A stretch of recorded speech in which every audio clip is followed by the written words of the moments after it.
Ginisang ampalaya na may fried chicken, siguradong magugustuhan ng buong pamilya mo. Mayroon tayo dito, 2 pirasong ampalaya, 2 pirasong breast chicken. Tanggalin lang natin yung balat, ibunlis natin to guys. Saka natin hiwain ng manipis na pahaba. Sa ganitong paraan, mabilis siya maluto at magiging malasa yung ating fried chicken. I-marinate lang natin sa 2 kutsarang patis, 2 kutsarang suka, paminta, kaunting bitchin, tapos 3 kutsarang harina. Saka natin lamas-lamasin para manuot talaga yung lasa. Saka natin i-marinate sa loob ng 20 minutes. Sa ampalaya naman guys, hiniwa ko lang ng ganito kalalaki para hindi siya ma-overcook at hindi siya magiging mapait masyado. Kailangan din natin 3 pirasong itlog, tapos breadcrumbs. Breadcrumbs natin ang maigi yung manok guys para magkaroon siya ng extra crunch. Ganyang kadami pala yung kinalabasan guys, marami-rami din ha. Saka natin iprito. Sa pagprito, huwag nyong lakasan yung apoy para hindi agad masunog yung breadcrumbs. Yung ganyang pagkaluto lang guys, golden brown, yung tipong matatakam ka talaga agad, yung tipong hindi pa tapos, mapapakain ka. Sa ampalaya naman guys, magisa lang tayo ng bawang, tapos sibuyas, gisahin lang natin ng maigi guys, tapos maglagay tayo agad ng paminta, papalabasin natin yung masarap na aroma, yung ganyang pagkagisa guys, so napakabango niyan. Ilagay na natin yung ampalaya, pampalasa, asin, saka bitchin. Pangpabalance ng lasa, 1 kutsaritang asukal, saka natin gisahin ng maigi, takpan natin, lutuin lang natin sa loob ng 3 minuto. Maraming salamat nga pala sa ating mga followers sa palagi yung panonood. Ingat po kayo palagi dyan kung saang lugar man kayo. Saka natin ilagay yung binating itlog, wag muna natin haluin, hayaan muna natin ng mga 2 minuto, saka natin haluin, saka natin ilagay yung fried chicken. Konting halo na lang to guys, tingnan nyo naman guys, oh, napaka-aesthetic, nakakatakam. Ito yung klaseng ginisang ampalaya na hindi siya overcook, crunchy pa siya, medyo mapait siya guys, pero kaya ng kamag-anak mo na hindi kumakain ng mapait na ampalaya. Siguradong magugustuhan niya to guys, promise yan. God, nagpapasalamat po ako palagi sa biyaya na binibigay mo sa araw-araw. I-bless niyo po yung food na magiging silbing lakas sa katawan namin. Amen. Kain tayo guys, kain Pinas! Ampalaya muna tayo guys.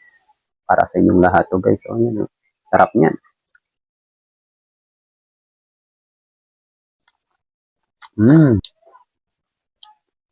Pag hindi na overcook guys, hindi masyado mapait yung ampalaya. Malusong pa. Shout out nga pala sa ating mga kababayang OFW sa palagi niyong panonood. Ingat po kayo palagi dyan kung saang bansa man kayo. Sigurado guys, magugustuhan talaga ng mga anak nito, lalo na yung mga anak na hindi kumakain ng ampalaya. Pag nakita nila na may fried chicken dyan, kakain na sila ng ampalaya guys. Ba?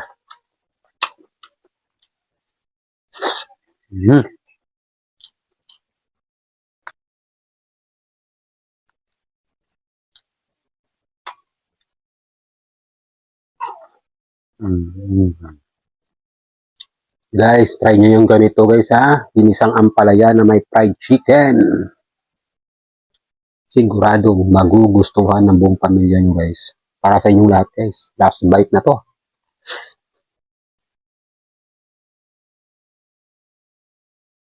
Kampiyon!